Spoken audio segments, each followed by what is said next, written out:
दत्तात्रेय महाराज ने पंच तत्वों से कृष्ण का वर्णन किया, जल, वायु, आकाश और अग्नि से। पृथ्वी से उन्होंने धैर्य और क्षमा की शिक्षा दी। लोग पृथ्वी पर कितना आघात और क्या क्या उत्पादन करते हैं, परंतु पृथ्वी किसी से बदला नहीं लेती, न रोटी चिल्लाती। सभी संसार के प्राणी अपने अपने प्रारब्ध के अनुसार चेष्टा करता है। वे समय समय पर भिन्न भिन्न प्रकार से जानकर या अनजान में आक्रमण कर बैठते हैं। धीर पुरुष को चाहिए कि लोगों के स्वभाव की व्यवस्था को समझे, अपना धीरज न खोए, क्रोध न करे, अपने बात पर यह कहते सीधा करता जाए। यही बात पर्वतों पर लागू होती है। पर्वत और वृक्ष, इनकी भी यही बात है कि तो कितना भी अन्याय अत्याचार हो जाए पर ये अपने परोपकार की कार्य में लगे रहे।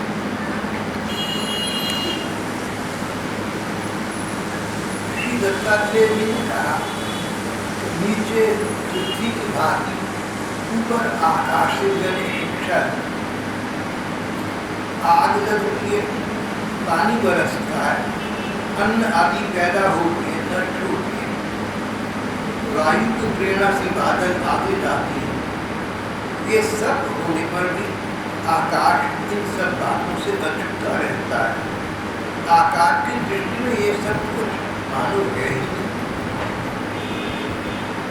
इसी प्रकार मानव जीवन में प्रकार प्रकार की घटनाएं घटती हैं, संग प्रसंग होते, कष्ट क्लेश आते। मनुष्य को चाहिए उनको सहन कर ये समाप्त कर। ये सब शरीर के कर्म भोग हैं, कार्य समाप्त हो जाते हैं।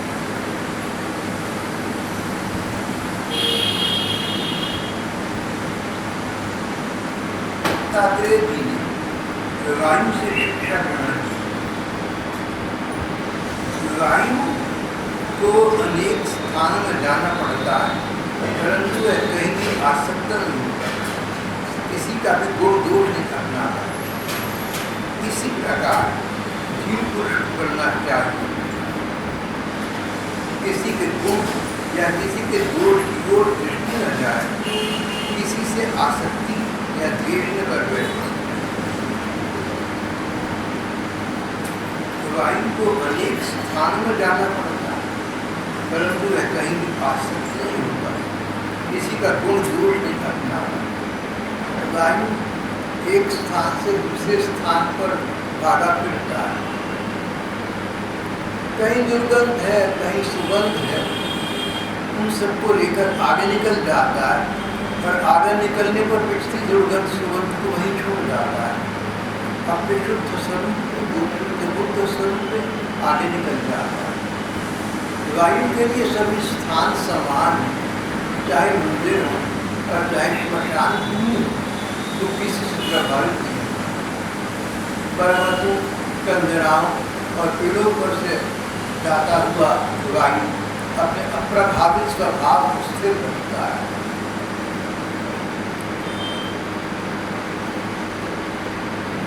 जैसे वायु को अनेक स्थान में जाना पड़ता है, परंतु वह कहीं भी आसक्त नहीं होता, न किसी का गुण अपनाता है, न दोष अपनाता है। इसी प्रकार लोग किसी के गुण या दोष की ओर चर्चा नहीं करनी चाहिए। अगर हम गुण देखेंगे तो हमारी उसके प्रति ममता होने की संभावना है, अगर दोष देखेंगे तो उसके प्रति निंदा और ईर्ष्या होने की आशंका है। दोनों बातें मनुष्य को अपने लक्ष्य और पद से दूर कर देती हैं। व्यक्ति को चाहिए अपने लक्ष्य पर सीधा चलता जाए, इधर उधर गुण दोष पर दृष्टि न डाले। जैसे हवा चलता है, दुर्गंध भी आती है मार्ग में, सुगंध भी आती है, उनको वहीं छोड़कर वहीं आगे निकल जाता है।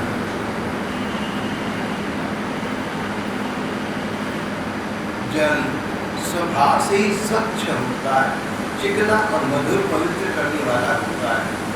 इसी प्रकार साधक को स्वभाव से ही शुद्ध, स्निग्ध, मधुरभाषी और लोक पावन होना चाहिए।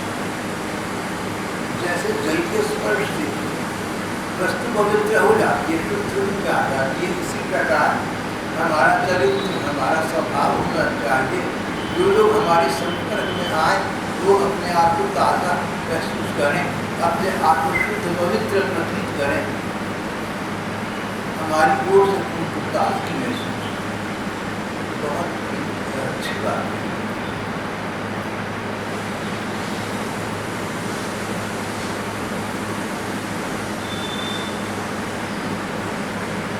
जल से ये शिक्षा ग्रहण करने वाला व्यक्ति अपने दर्शन से लोगों को पवित्र कर देता है, अपने स्पर्श से लोगों को पवित्र कर देता है। यहाँ तक कि उसका नाम उच्चारण करें तब भी लोगों के मन में शांति का संचार होता है। हमारा स्वभाव ऐसा हो, हमारा चरित्र ऐसा हो, हमारी शैली ऐसी हो, कहीं हमारी चर्चा चले, कहीं हमारा नाम आ जाए तो लेने वालों को एक प्रकार के सुख की प्रतीति। अपने नाम की इतनी महिमा हो जानी चाहिए, अच्छा स्वभाव होने से और उच्च चरित्र होने से इस प्रकार की स्थिति समाज में उत्पन्न हो जाती है। अग्नि स्वभाव से ही ज्योतिर्मय होती है। अग्नि का बड़ा गुण है, सब कुछ खा पी लेने पर भी विभिन्न वस्तुओं के दोषों से लिप्त नहीं होती। अग्नि में कुछ भी डाल दो, अच्छा बुरा, अग्नि सब बचा जाती है, पर अग्नि पवित्र अपवित्र नहीं। अगर अग्नि में अशुद्ध वस्तु डाल दो उसको भी आत्मा साफ कर देगी, शुद्ध वस्तु डाल दो उसको भी आत्मा साफ कर देगी, अपने आप को शुद्ध अशुद्ध नहीं हो जाती। इसी प्रकार व्यक्ति को संसार में रहना चाहिए, संसार के गुण दोषों को अपने अंदर में होगा। संसार की प्रकार प्रकार की बुराइयां हैं, उनको अपने अंदर हृदय में स्थान बच दी।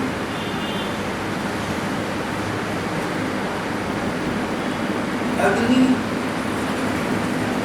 कहीं कहीं लकड़ी आदि में छिपी रहती है और कहीं कहीं सामने की जाती है, प्रकट हो जाती है।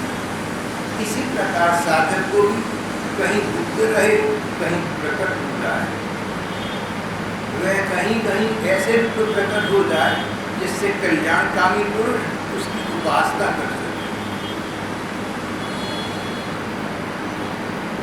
अग्नि लकड़ी में होती है लेकिन दिखाई नहीं देती, और कहीं कहीं अग्नि अंगीठी आदि में जलती दिखाई नहीं देती। इसी प्रकार व्यक्ति को होना चाहिए अग्नि की भांति, कहीं तो अपने विषय में अच्छी बातें बतानी चाहिए, कहीं तो सुपात्र मिल जाए, सुयोग्य पात्र मिल जाए तो साधना के विषय में चर्चा करनी चाहिए, भगवत भक्ति के अनुभूति के विषय में बताना चाहिए। सुपात्र हो तो अपने साधना के और भक्ति मार्ग के अनुभव बताने चाहिए। अब इसके अतिरिक्त अपने को गुप्त रखना चाहिए, जैसे अग्नि लकड़ी में अपने को गुप्त रखती है, कहीं प्रकट हो जाती है, कहीं छिप जाती है। साधक को अपने जैसे साधकों को भी प्रकट हो जाना चाहिए, वहाँ संकोच न करना, और इतर लोगों के, साधारण लोगों के बीच अपनी साधना की उन्नति की या भगवदीय प्रतीति की चर्चा करना लाभदायी नहीं होगा, उससे तो हानि होगी। अगर किसी व्यक्ति को एक व्यक्ति एक बड़े महात्मा के पास गए, बोले आपने भगवान को देखा है? महात्मा हंस पड़े, बोले अगर मैं कहूँ देखा है तो विश्वास कर दो, जनता को स्मार्ट पर या शंका करोगे? तो महात्मा कह रहे थे भगवान को देखा, अभी ऐसे ही कह रहे हैं, मुझे प्रभावित करने के लिए सब कुछ नहीं देखा हो, बोले क्या तुम्हारा मेरे वाक्य पर इतना विश्वास है कि मैंने कहा तुमने मान लिया? संसार में सबसे बड़ी चीज भगवान का दर्शन, और मैं कहूँ मुझे भगवान का दर्शन होता या हो चुका है, तुम मान लो इस बात? अगर नहीं मानोगे तो बताने का लाभ क्या है? और मान जाओगे तो क्या तुम्हारे जीवन में कोई आत्मिक परिवर्तन आ जाए? ये व्यक्ति प्रश्न पूछने का अपात्र था। इसने अपनी योग्यता से बड़ा प्रश्न किया। प्रश्न का उत्तर प्राप्त करने की इसकी योग्यता नहीं थी, इसकी पात्रता नहीं थी, इसका हक नहीं बनता था। कई बार हम लोग अपने हक सजाने की बात करते हैं, जितना बनता है उतना करना चाहिए।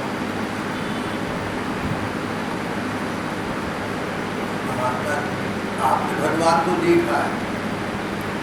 अगर महात्मा जी कहें कि नहीं भैया मैं क्या मैंने नहीं देखा, तो ये व्यक्ति सोचेगा कि महात्मा है, भगवान की साधना में इन्होंने इतना समय बिता दिया, इनको भगवान नहीं दिखा, पता नहीं भगवान है भी नहीं।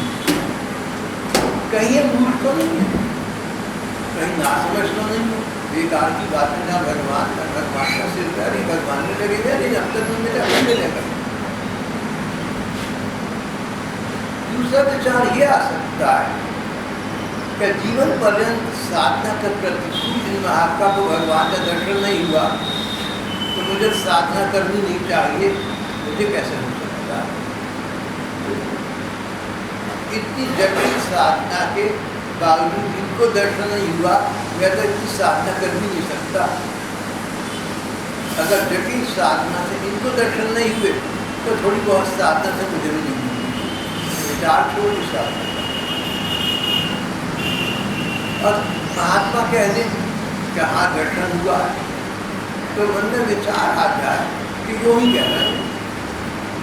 अगर दर्शन हुआ होता उनकी स्थिति ऐसी ना होती जैसी अब है। अपना प्रचार करने के लिए कह रहे हैं, अपना प्रभाव डालने के लिए कह रहे हैं, शंका उत्पन्न हो गई।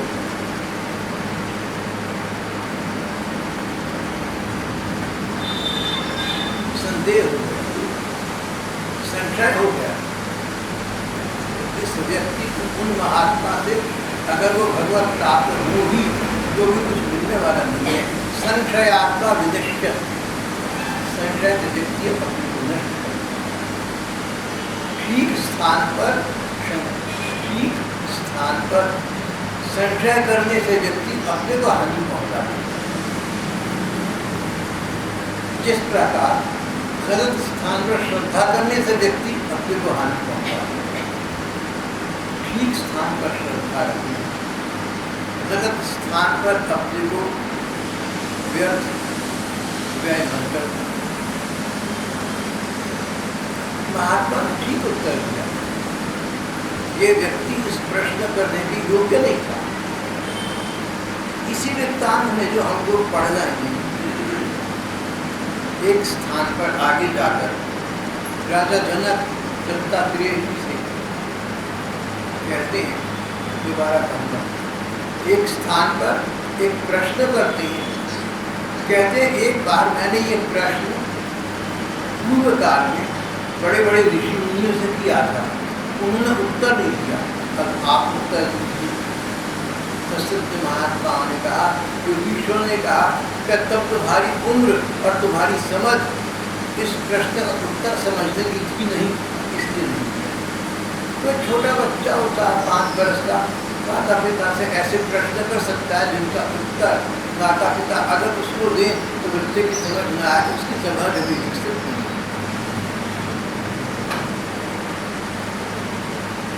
व्यक्ति को चाहिए कि जब बात करें थोड़ा सा उसे पता होना चाहिए कि जो बात मैं करने जा रहा हूँ ये करने की योग्यता, ये करने की सामर्थ्य मुझे है या नहीं।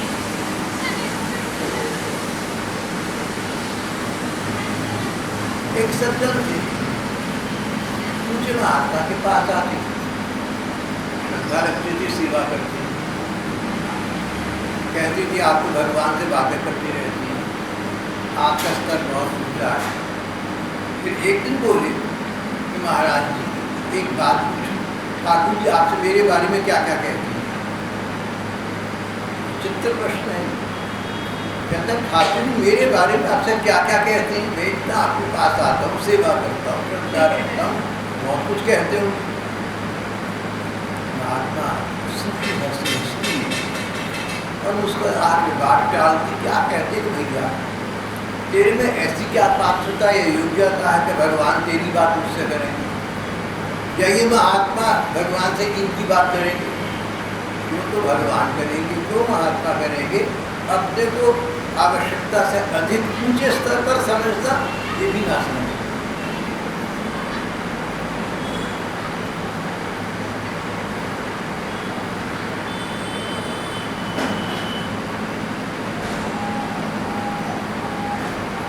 जिस प्रकार अग्नि कहीं प्रकट हो जाती है और कहीं छिपी रहती है, इसी प्रकार साधक को चाहिए जहाँ सुयोग्य लोग हों, सुपात्र सत्संगी हों, बात को समझते हों, स्वयं साधना पथ पर चलते हों, उनके बीच अपनी साधना की, अपनी अनुभूति की कोई चर्चा कर दे, जिनको विश्वास हो, जिनको लाभ हो, जो ऐसा समझे कि बताने वाला ठीक बता रहा है। और अगर उन्हें शक होता हो, अगर उन्हें ईर्ष्या होती हो, अगर वो इस बात को चर्चा का विषय बना दे, आपके पीछे किसी और के कान में कुछ कहे, ऐसे लोगों से बात नहीं करनी चाहिए। तो जिनको तुम्हारी बात पर विश्वास हो और तुम्हारे पथ के अनुगामी हो, उनको बनाना चाहिए। जो तुम्हारे पथ के अनुगामी भी नहीं है और तुम्हारी बात पर विश्वास हो, ऐसा भी आवश्यक नहीं है, उनसे अपने विषय में शांत चुपचाप रहना चाहिए। दत्तात्रेय जी कहते हैं अग्नि से मेरी ये शिक्षा थी।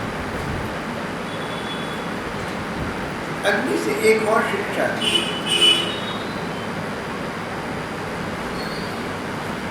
अग्नि लंबी चौड़ी टेढ़ी सीधी लकड़ियों में रहकर उनके समान दिखाई पड़ती है। लकड़ी टेढ़ी और लकड़ी जलने लगे तो लकड़ा टेढ़ी लगेगी, लकड़ी सीधी जलती लकड़ी से आग भी सीधी लगेगी।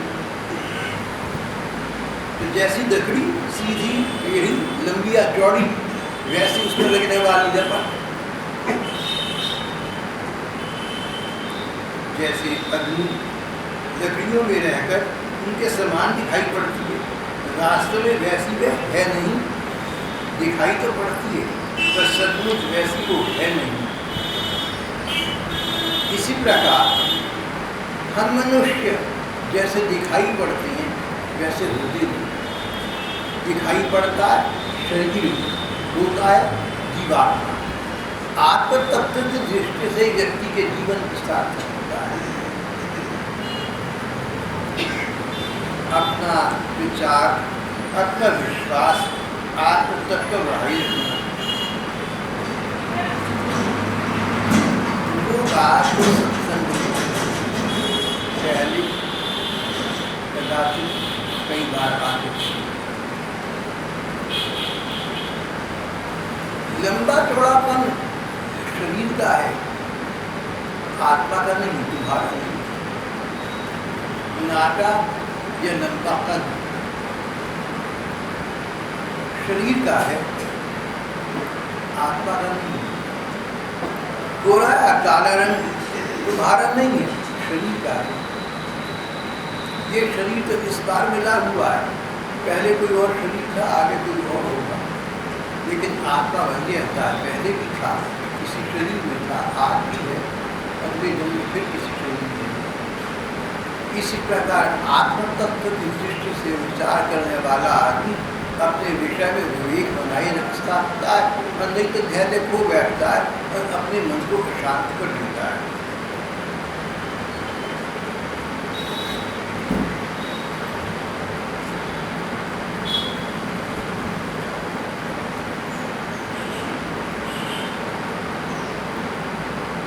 अवधूत कहती है, चंद्रमा से शिक्षा ग्रहण की। चंद्रमा की कलाएं प्रतिदिन घटती या बढ़ती रहती है, पर चंद्रमा तो चंद्रमा ही है, वह न घटता है न बढ़ता है, नित्यावपि न दृष्टि। जन्म से लेकर मृत्यु पर्यंत मानव शरीर की जितनी अवस्थाएं हैं शरीर की हैं, आत्मा से उनका कोई संबंध नहीं। चंद्रमा 15 दिन घटता है, 15 दिन बढ़ता है, पर चंद्रमा रहता वैसा ही है। लोगों को दिखता है कि चंद्रमा घट या बढ़ रहा है, मगर चंद्रमा अपने आप में घटता न बढ़ता है, अपने स्वरूप में स्थित रहता है। इस प्रकार लोगों को तुम कैसे दिखते हो इसकी चिंता मत करो। भगवान की दृष्टि में तुम कैसे हो, अपनी दृष्टि में कैसे हो, ये विचार करो।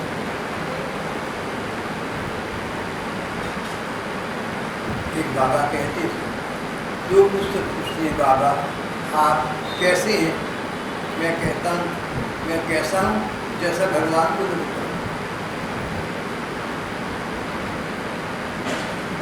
एकांत में आप अपने मन में विचार करके देख सकते हैं कि आप कैसे हैं। एक बहुत पुरानी कहावत पढ़ी थी, you are what you are in private. तुम्हारा सच्चा रूप वो है जो तुम्हारे विशुद्ध एकांत में होता है। जब तुम बिल्कुल अकेले होते हो तब तुम क्या कर रहे हो, क्या सोच रहे हो, वो तुम्हारा वास्तविक रूप है, वो नहीं जो लोगों को पता है। कोई व्यक्ति एकांत में सकांत होता है, कोई व्यक्ति एकांत में भगवान के स्मरण में या भगवान के ध्यान में रहता है या भगवान के संग रहता है। कोई दूसरा व्यक्ति दुस्संग करता है, दुर्व्यसन का पात्र बनता है। एकांत में कौन व्यक्ति कैसा है कौन जाने, किसी को क्या पता है, पर अपने को पता है, अपने से ज़्यादा अपने भगवान को पता है। हमसे ज़्यादा हमारा अगर पता है तो गुरु तत्ववादी कहते हैं गुरु को पता है। जहाँ गुरु शिष्य परंपरा है वहाँ परंपरा वालों को कहना है कि शिष्य को अपनी सच्चाई का इतना पता स्वयं नहीं होता जितना गुरुदेव को पता होता है। इसीलिए गुरुदेव का आश्रय लेने वाला व्यक्ति उन्नति के शिखर तक पहुँच सकता है। गुरु शिष्य परंपरा के तत्व में इस प्रकार का विचार आश्रय बना हुआ है। व्यक्ति को अपना पता कितना है, क्या पता कितना है। हमें अपना जितना पता है, ये भी क्या पता कि वो ठीक पता है या गलत पता है। कई बार अपने बारे में हमें भ्रम होता है। कई बार हम अपने को आवश्यकता से अधिक बड़ा मान लेते, गुणवान मान लेते, महान मान लेते, होते नहीं। और बहुत से लोग अपने आप को अपनी सच्चाई से अधिक नीचा मानते हैं। आत्महीनता की भावना आती है, हे भाव जाता है किसी का। कोई अपने आप को नीचा मानता है, कोई अपने आप को ऊंचा मानता है। तो जो सत्व स्वरूप है, जो वास्तविकता है, उसका बोध अपना सबको आवश्यक नहीं है, प्राय नहीं होता। ऐसी स्थिति में अपने आप के विषय में विचार और चिंतन करना अनावश्यक है। भगवान जैसा हमें जानते हैं हम वैसे, हमसे ज़्यादा हमें भगवान जानते हैं। बाबा कहते थे बर्फी क्या जाने, वो खट्टी मीठी फीकी कैसी है, खाने वाला जानता है। मैं क्या जानूँ अच्छा बुरा, मैं कैसा हूँ, मेरे ठाकुर जान। ये चिंता न करो कि संसार तुम्हारे विषय में क्या कहता है, क्या करता है। चिंता ये करो तुम्हारी वाणी ऐसी हो, तुम्हारे विचार ऐसे हों, तुम्हारा व्यवहार ऐसा हो, एक एक क्षण ऐसा हो जो भगवान की दृष्टि में ठीक। संसार की दृष्टि में तुम अच्छे हो तो अच्छी बात, लेकिन नहीं भी हो तो चिंता की बात है। अगर अपनी ओर से तुम ठीक चल रहे हो और फिर संसार में गलत समझे तो चिंता होती है। लेकिन ये देख लो कि अपनी दृष्टि में, अपने आत्म तत्व की दृष्टि में अपने अंतर चक्षुओं से अपने अंदर झांक कर अपने हृदय को टटोल कर तो देखोगे तुम ठीक चल रहे हो। ऐसा तो नहीं कि तुम ठीक नहीं चल रहे हो, समझ रहे हो तुम ठीक चल रहे हो। कल्याण के एक पाठक थे, एक सज्जन, उन्होंने कल्याण के संपादक जी को पत्र लिखा। संपादक जी थे भाई जी संत हनुमान प्रसाद पुरदार। पत्र लिखा भाई जी, लंबा बड़ा पत्र था, सार संक्षेप ये, मेरे घर वाले मुझसे लड़ते रहते हैं, मेरे से प्रसन्न नहीं होकर देती, बहुत कुछ करता हूँ उनके लिए, उनको समझ नहीं आता, उनको दिखता नहीं, मैं क्या करूँ, घर छोड़ कर चलाता हूँ, साधु होता हूँ,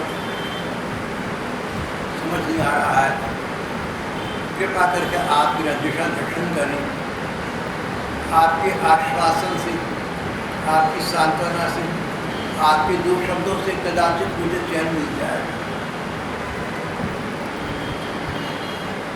श्री भाई जी ने उत्तर दिया, तो कल्याण पत्रिका में प्रकाशित होता है, कहाँ प्रकाशित हुआ। उन्होंने कहा कि आपकी बात मानकर मैं आगे बढ़ूँ कि आपके घर वाले ऐसे बोले हैं, ये कठिन है मेरे लिए। आप ये सोचिए कि सभी घर वाले बुरे हैं, आपके सभी घर वाले आपके साथ बुरे हैं, तो कहीं ऐसा तो नहीं है कि आप में कोई कमी है, कोई बुराई है जो आप नहीं देख पा रहे हैं। आप आरंभ यहाँ से न करें कि घर वाले सभी के सभी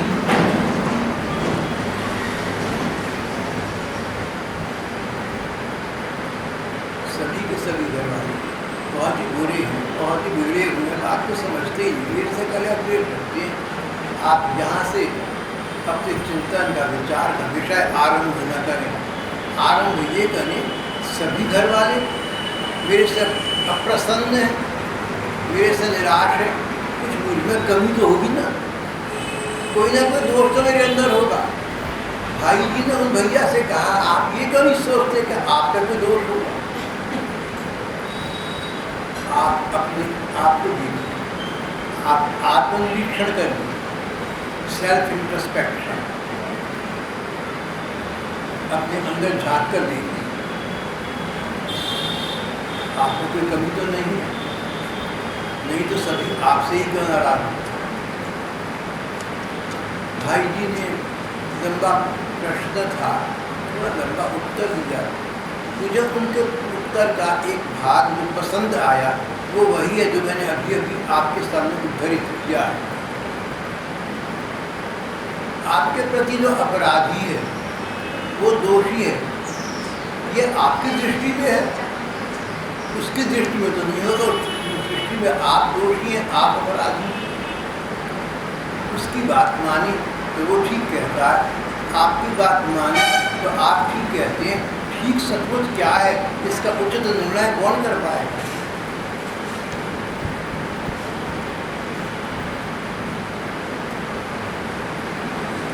किसी पर दोष आरोपित करने से पहले अपने विषय में विचार करना चाहिए।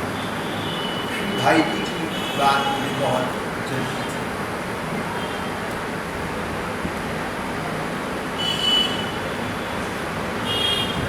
जिस प्रकार हम कैसे हैं हम नहीं जानते, लेकिन भगवान को जानते हैं। संसार हमें कैसा मानता है, हो सकता है संसार जितने अच्छे हम हैं उससे अधिक अच्छा समझता हो, भ्रम में हो सकता है जितने हम बुरे हैं उससे अधिक बुरा हमें समझता हो, हमारी बुराई का लाभ उठाता हो, अनुचित लाभ उठाता हो, तो भी हम क्या कर सकते हैं। इसके दोनों स्थितियों में अपने आप को लोगों पर सीमित न करके, लोगों पर अवलंबित न करके, जन्म पर आश्रित न होकर के भगवान की प्रति समर्पित होना चाहिए। भगवान की दृष्टि में हम जैसे हैं हम वैसे हैं। भगवान की दृष्टि में हम कैसे हैं इसका पूरा परिचय हमें अपने को प्राप्त नहीं हो सकता, लेकिन बहुत कुछ परिचय प्राप्त हो भी सकता है। एकांत स्थान में बैठकर अपने विषय में विचार करें, सोचें कि भगवान सामने है, लेकिन भ्रम में न पड़ जाना। कई लोग भ्रम में पड़ जाते हैं, कहते हैं हाँ भगवान को सामने करके हमने सुनता, ये भी उनका भ्रम है। भगवान सामने हमारे आए, ये भी उनका भ्रम था। उनकी जो अहम बुद्धि है उनको भरमा रही है कि भगवान तुम्हारे सामने आए। ऐसे ऐसे कई अवसर, कई स्थितियाँ व्यक्ति को भ्रम होता है। न तो आत्महीनता का ग्रास करना और न आत्मश्लाघा का किसी को पात्र करना, न तो अपने को ऊंचा समझना, न अपने आप को ऊंचा समझना। जहाँ हो वही रहना, भगवत प्राप्ति के पद पर प्रयत्न रहना, अपने आप को भगवान तक छोड़ देना। अगर तुम ठीक मार्ग पर चल रहे हो तो भगवान आगे के मार्ग का दिशा दर्शन तुम्हें स्वयं प्रदान करें। इस दृष्टि से कहा कि अपने को भगवान पर छोड़ दो, तुम वैसे हो जैसे उनकी दृष्टि में।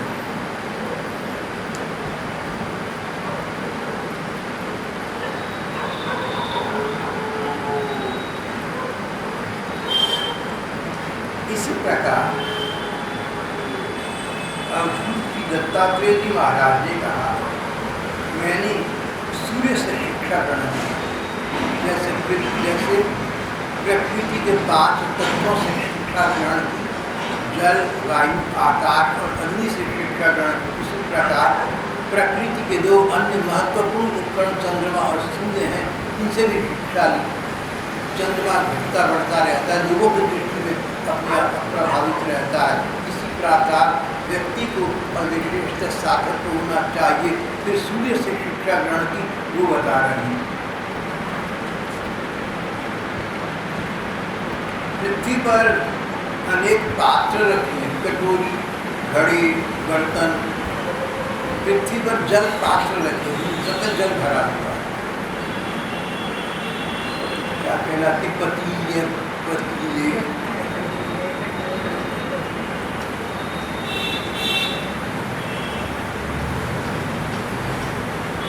तो अनेक पात्रों में, अनेक बर्तनों में जल भरा हुआ है। ऊपर सूर्य चमक रहा है, अलग अलग बर्तनों में सूर्य अलग अलग नजर आता है। जल के विभिन्न पात्रों में प्रतिबिंबित हुआ सूर्य उन्हीं में प्रवेश होकर भिन्न भिन्न दिखाई देता है, पर इससे सूर्य अनेक नहीं हो जाता। सूर्य दिखता है, 10 कटोरी हैं, 10 बर्तन, पानी भरा, सूर्य प्रतिफलित हो रहा है, प्रतिबिंबित हो रहा है, उनमें दिख रहा है।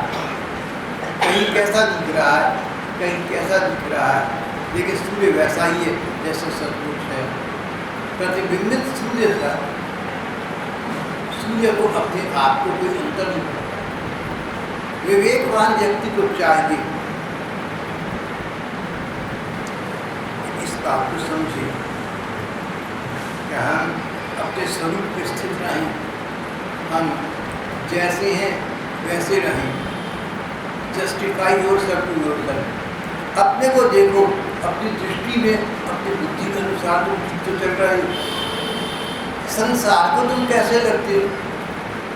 संसार को बर्तन में रखे जल में सूर्य कैसा लगता है, ये बात तो महत्वहीन है। इसी प्रकार दूसरे व्यक्ति की दृष्टि में तुम कैसे हो, ये बात महत्वहीन है। महत्वपूर्ण बात तो ये है कि सचमुच तुम क्या हो, और सचमुच तुम क्या हो इसके तो 2 ही मापदंड हो सकते हैं। एक तो ये एकांत में अपने विषय में निष्पक्ष भाव से विचार करके,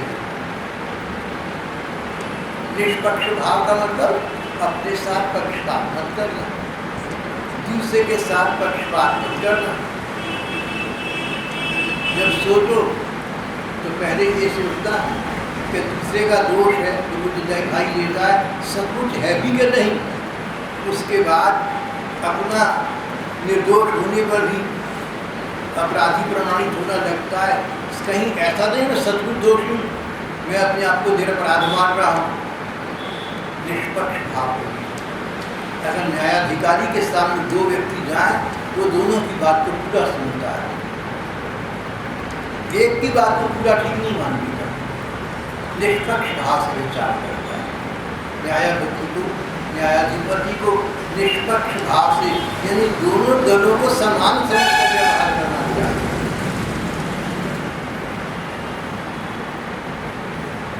एक बार महात्मा गांधी जब वकालत कर रहे थे, शुरू की बात है, किसी कंपनी तरफ से कचहरी में पेश हुई। जज ने कहा, आपने यहाँ पर एक भूल कर दी है हिसाब में। गांधी जी बोले, जज साहब क्षमा कीजिए, एक बात कहना चाहता हूँ। गांधी जी ने कहा, जज साहब जब आप यहाँ से आरंभ कर रहे हैं कि मैंने एक भूल करी है, तो आप तो यही समझेंगे कि मैंने भूल के मैंने कोई भूल। जज का गांधी जी कहते हैं, मेरा मतलब था यहाँ कागज पर ये भूल ऐसी लिखी हुई है, ये कागज ऐसा होता है, आप अपनी बात बताइए। जज ने कहा, आप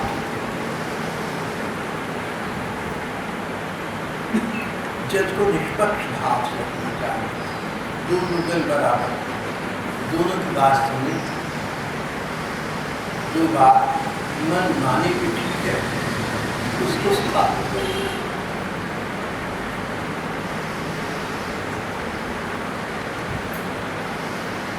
इसी प्रकार व्यक्ति को अपने विषय की न्यायपूर्ण निर्णय देना चाहिए। आपका किसी से झगड़ा हो गया, आपका किसी से मतभेद हो गया, आप घर पर सोच रहे हैं, आप न्यायाधीश की भांति सोचिए, एक पार्टी बनकर, एक दल बनकर मत सोचिए। आप ये सोचिए, दूसरे का तर्क ये है, क्या वो ठीक है या गलत है। जैसे जज सोचिएगा, मेरा तर्क दूसरा है, क्या वो ठीक है या गलत है। जैसे जज दो व्यक्तियों के दोनों के गुण दोष को देखता है, इसी प्रकार अगर आप किसी मामले में अपने जज बनते हैं तो आप अपने को यहाँ से आरम्भ न करें कि आप निरपराध तो हैं और दूसरा दोषी जो है, हो सकता है दूसरा निरपराध हो, थोड़ा सा दोष आपका हो।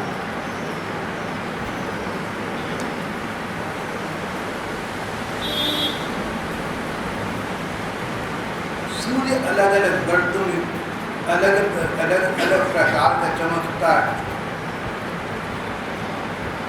पर सूर्य को अपने को अंतर नहीं पड़ता, जैसा है वैसा रहता है। इसी प्रकार संसार की दृष्टि में तुम कैसे हो, अलग अलग लोग तुम्हारे बारे में अलग अलग राय रख सकते हैं। कहीं कोई लोग तुम्हें बहुत अच्छा समझते होंगे, तो कई लोग तुम्हें बहुत बुरा भी समझते होंगे। हमें क्या पता किसी का इसके विषय में क्या मत है। मैंने देखा कौन किस बात को बुरा मानने ये नहीं पता था। यहाँ छोटा सा सत्संग है, 10-20-50 आदमी,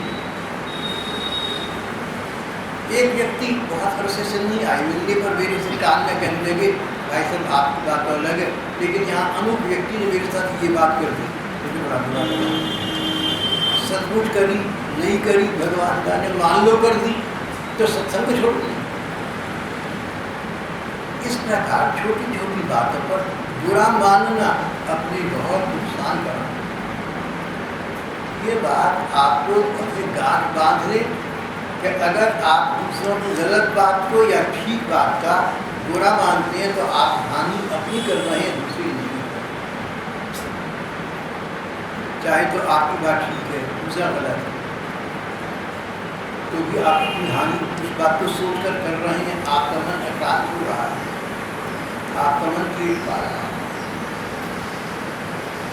और अगर सब कुछ दूसरे का दोष नहीं है तब तो व्यर्थ का वृथारोपण तो हो ही गया। यहाँ से बात आरम्भ कभी न करें कि हम तो ठीक हैं और तुम तो गलत हो। यहाँ से आरम्भ हो सकता है मैं गलत हो सकता है का। जब कहीं इष्ट मित्रों में, घर वालों में, दोस्तों में, पड़ोसियों में, कार्यालय के लोगों में मतभेद हो जाए तो कलह करने से पूर्व अगर आप किसी से ये कहें तो भाई तुम्हारी बात हो सकता है तो मेरी गलत हो, लेकिन चांस ये संभावना ये है कि दूसरा आपकी बात को शांति से सुने, और अगर मैं तुम हरदम होता तो जैसे आदमी होता मैं ठीक हूँ जैसे तुम्हारी बात को सुनना नहीं चाहता, दूसरे को कोई रियायत देनी चाहिए, बेनिफिट ऑफ डाउट जिसे कहते हैं इसको देना चाहिए। अंग्रेज में शब्द है बेनिफिट ऑफ डाउट, मुझे ये शब्द अपने को ये लगता है, कहता हूँ बेनिफिट ऑफ ट्रस्ट फेथ। हम दूसरे को थोड़ा सा विश्वास करके देखें कि राजा तो उसकी नीयत ठीक है, वो ठीक कह रहा है, अगर नीयत ये है तो उसके वाणी व्यवहार गलत हो तो उनको क्षमा करने का प्रयत्न करना चाहिए।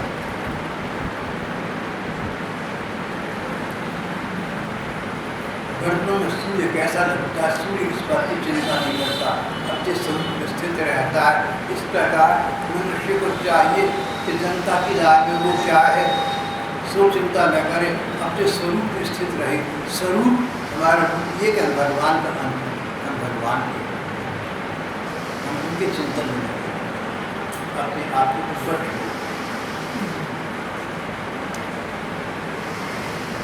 प्रकृति के पंच तत्व और दो उत्तर चंद्रमा और सूर्य से महाराज जी ने ये